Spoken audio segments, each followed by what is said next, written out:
Pour moi, l'hypersensibilité, comme on l'a décrit actuellement, ça recouvre plusieurs définitions en fait. Donc déjà, il y a la différence entre la sensibilité sensorielle et la sensibilité émotionnelle. Donc une sensation, c'est complètement différent d'une émotion en fait. La sensation, c'est ce qu'on va percevoir à travers le système des sens. Donc là, on peut imaginer que certaines personnes ont un seuil neurologique qui est plus bas que d'autres, donc elles vont percevoir plus rapidement certaines informations, être plus capter plus de subtilité dans leur environnement.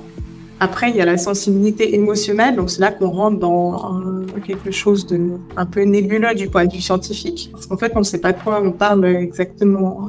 Donc, ce qu'on entend beaucoup, moi, ce que j'ai repéré comme point commun, ce serait des personnes qui détectent les émotions plus que d'autres, plus facilement, plus rapidement. Donc là, moi, c'est pas une définition scientifique, hein, c'est des observations et des hypothèses.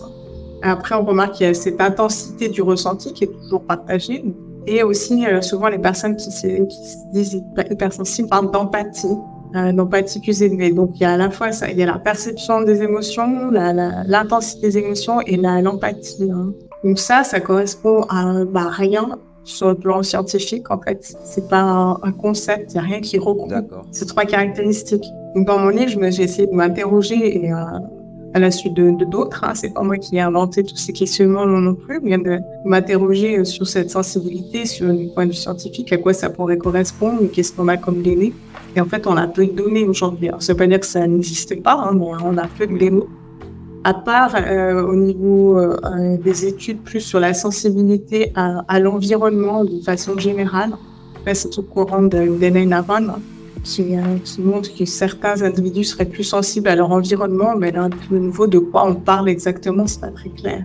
Effectivement, en anglais, on parle pas d'hypersensibilité, on parle de high sensitivity, donc c'est de la sensibilité élevée. La haute sensibilité, il n'y a pas de notion de c'est bien, c'est trop, c'est pas assez.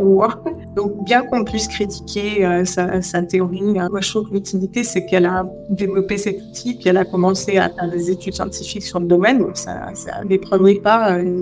Alors déjà, peut-être dans la sensibilité émotionnelle, on parle de peut-être une facilité à détecter les émotions sur le visage des autres. Là, il n'y a pas de données, donc on ne sait pas si une personne sensible, elle détecte plus facilement les émotions ou pas qu'une autre.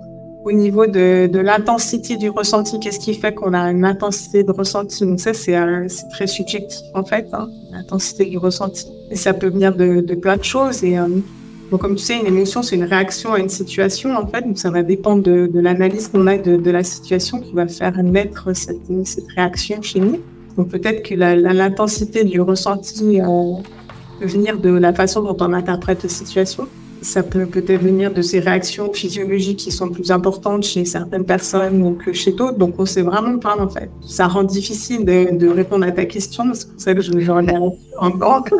Au niveau de l'empathie aussi, quand les personnes plus sensibles se disent plus empathiques, et en fait, elles parlent de quoi? Donc, parce que l'empathie, c'est un concept complexe, où on va parler d'empathie affective, mais aussi d'empathie cognitive. Donc, l'empathie affective, c'est ma capacité à ressentir ce que tu ressens, vraiment à le vivre moi-même. Et l'empathie cognitive, c'est ma capacité à comprendre, en fait, ce qui t'a amené à ressentir cela.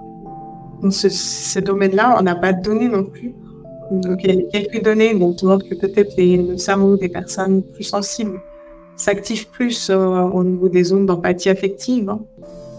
Au niveau de l'empathie cognitive, on n'a aucune donnée. Donc, une personne qui est plus sensible, peut-être, comprend moins bien les émotions des autres qu'une autre. Ouais, j'exagère, mais... Oui, non, mais oui. Donc, c'est là la différence, je pense, entre, donc je viens à ta question, entre la sensibilité et l'intelligence émotionnelle. Oui. Donc, la sensibilité, ce serait peut-être la façon dont je capte tout ce qui se passe autour de moi. Donc, plus la sensibilité, justement, au sens Aaron. Donc, je vais capter plus de choses et peut-être plus les émotions. Je vais être plus sensible aux situations émotionnelles. Pourquoi on ne sait pas, mais c'est une théorie en tout cas.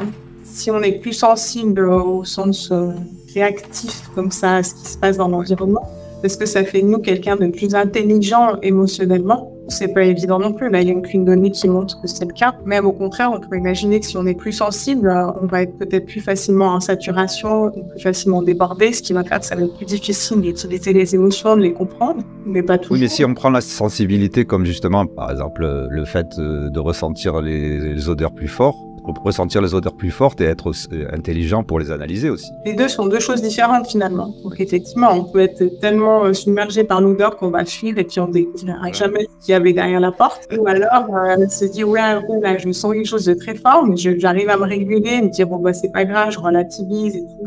J'ai une solution, je mets ma mouchoir sur le nez et puis je ouvre la porte et puis je vois ce qu'il y a derrière.